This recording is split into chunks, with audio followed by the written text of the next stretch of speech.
श्रीमान् वेङ्कटनाथार्य कवितार्किहकेसरी वेदान्ताचार्यवर्यो मे सन्निधत्तां सदाकृति ज्ञानानन्दमयं देवं निर्मलस्फटिकाकृतिम् आधारं सर्वविद्यानां हयग्रीवम् उपास्महे ஆழ்வார் ஆண்டாள் எம்பெருமானார் தேசிகன் திருவடிகளே சரணம். ஆண்டாள் பாட்டி கதை சொல்லுகிறாள். பக்த பிரகலாதன். எனது பேத்தி வசுதா என் அருகில் வந்து அமர்ந்து, பாட்டி, பக்த பிரகலாதனின் கதையை சொல்லுகிறேன் என்று முன்பு சொல்லி இருந்தீர்களே, இப்பொழுது சொல்ல முடியுமா என்று ஆவலுடன் கேட்டாள். உடனே ஸ்ரீவத்சனும் ஓடி வந்து அருகில் அமர்ந்தான். சரி அம்மா, நான் உங்களுக்கு அந்த கதையை சொல்கிறேன் என்று ஆரம்பித்தேன். முன்பு வராக அவதார கதையை சொல்லும்போது ஹிரண்யாட்சன் என்ற அசுரனை பற்றி சொன்னேன் இல்லையா? பூமாதேவியை கடலுக்குள் ஒளித்து வைத்து விட்டான். ஸ்ரீமன் நாராயணன் வராக அவதாரம் எடுத்து அந்த அசுரனை வதம் செய்தார் என்று சொல்லியிருக்கிறேன் இல்லையா என்றேன். ஞாபகம் இருக்கிறது பாட்டி என்று வசுதா சொன்னாள். அந்த ஹிரண்யாட்சனின் மூத்த சகோதரன்தான் ஹிரண்யகசிபு என்பவன். அவன் தனது தம்பியை வதம் செய்த ஸ்ரீமன் நாராயணனை தான் கொல்லப்போவதாக சபதம் செய்தான். மந்திரமலையில் சென்று கடும் தவம் செய்தான். அவனது கடுந்தவத்தைக் கண்டு தேவர்கள் அஞ்சினார்கள். இந்திரன் தனது பதவிக்கு ஆபத்து வருமோ என்று பயந்து விட்டான். அப்போது ஹிரண்யகசிபுவின் மனைவி கயாது என்பவள் கருவுற்று இருந்தாள்.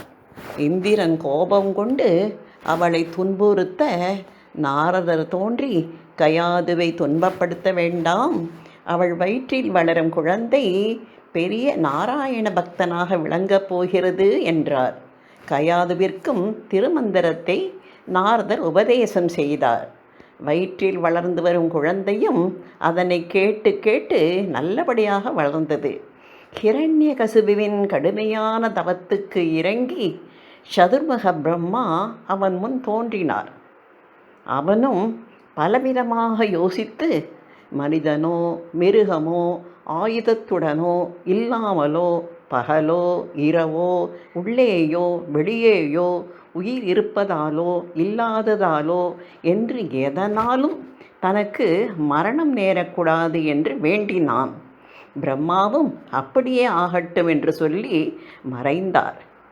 உடனே ஸ்ரீவத்சன் குறுக்கிட்டு, ஏன் பாட்டி, பிரம்மா யோசிக்க வேண்டாமா? இப்படி சாமர்த்தியமாக வரம் வாங்கினால் அவனை எப்படி பெருமாள் வதம் செய்ய முடியும்? எனக்கு மிகவும் கவலையாக இருக்கிறது என்றான். நான் சிரித்து கொண்டே, அது பெருமாள் பாடு, நமக்கு என்ன என்றேன். மிகுந்த வரத்தை வாங்கியதால் கர்வம் அடைந்து தானே கடவுள், தன்னையே அனைவரும் தொழ வேண்டும், மக்களும் அவனுக்கு பயந்து கொண்டு அவனையே வணங்கினார்கள். இதற்கு இடையில் பிரகலாதனும் வளர்ந்து குருகுலத்திற்கு படிக்கச் செல்ல ஆரம்பித்தான். அங்கு அசுரகுருவான சுக்கராச்சாரியார் வாசுதேவாய நமக என்று சொல்லாமல் ஹிரண்யகசிபாய நமக என்று குழந்தைகளுக்கு பாடம் சொல்லி கொடுக்கிறார். தனது குருவிடம் இது தவறு என்று சொல்லி ஸ்ரீமன் நாராயணனையே சேவிக்க வேண்டும் என்கின்றான். மற்ற குழந்தைகளுக்கும் பகவானின் பெருமையை எடுத்து கூறுகிறான். தனது மகனின் செயலைக் கண்டு கோபம் கொண்ட அரசன் தன் வழியில் அவனை கொண்டு வர பல முயற்சிகள் செய்கிறான். ஆனால் பிரகலாதனின் திடபக்தியோடு தன் செயலில் உறுதியாக இருக்கிறான். மிகவும் கோபம் கொண்ட அரசன் தன் மகன் என்றும் பாராமல் அவனை பல விதங்களிலும் கொல்ல பார்க்கிறான்.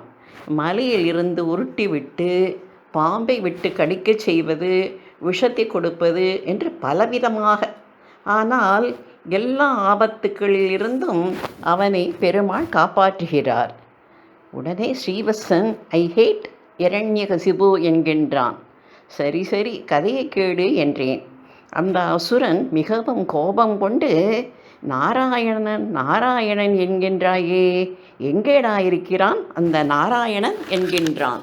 உடனே பிரகலாதன், இந்த தூணிலும் இருப்பார், அந்த துரும்பிலும் இருப்பார். அவர் உனக்குள்ளும் இருக்கிறார், எனக்குள்ளும் இருக்கிறார். அவர் இல்லாத இடமே கிடையாது என்று துணிவுடன் கூறுகிறான். அசுர அரசன் தனது அரண்மனையுள் தான் கட்டிய தூணை காட்டி, இதனுள் என்று ஆவேசமாக கேட்கிறான். ஆர்வ மிகுதியில் ஸ்ரீவத்சன் எழுந்து நிற்கின்றான். குழந்தை பிரகலாதனும் நிச்சயமாக இந்த தூணிலும் இருக்கிறார் என்று சொல்லுகிறான்.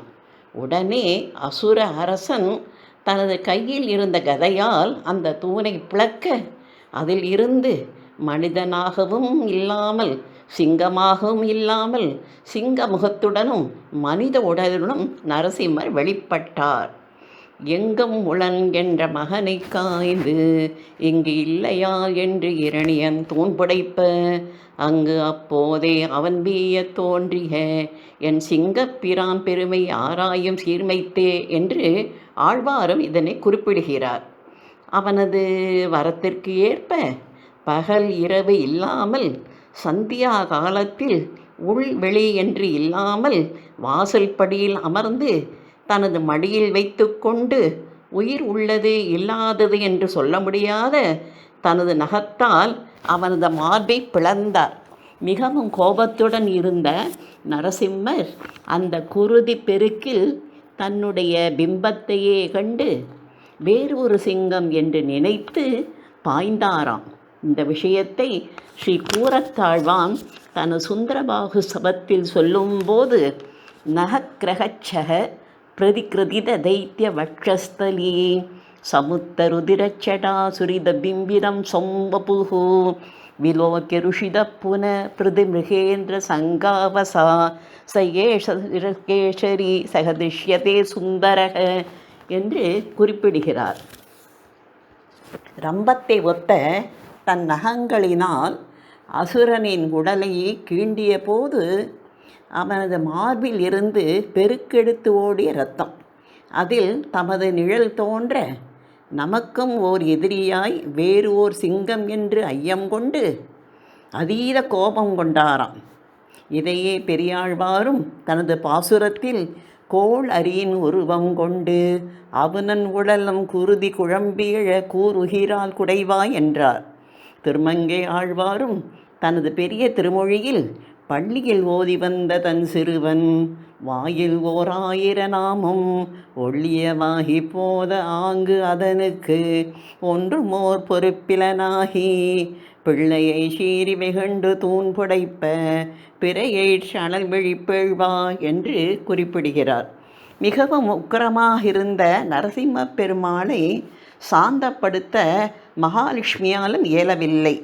எனவே பிரகலாதன் பெருமாள் அருகில் சென்று துதி செய்ய, அவரும் தன் கருணை பெரும் கண்களால் அவனை கடாட்சித்தார் என்று சொல்லி முடித்தேன். குழந்தைகளும் சந்தியாகாலம் ஆகவே ஜெய ஜெய நரசிம்மா என்று பெருமாளை துதி செய்தார்கள். கவிதார்க்கிக சிம்ஹாய கல்யாண குணசாலினே ஸ்ரீமதே வெங்கடேசாய வேதாந்த குரவே நமः. வாதிதிபசிரோபங்க பஞ்சானன பராக்கிரமः ஸ்ரீமான் வேங்கடநாதார்யः சிரம் விஜயதாம்புவி. ஸ்ரீமதே நிகமாந்த மகாதேசிகாய நமः.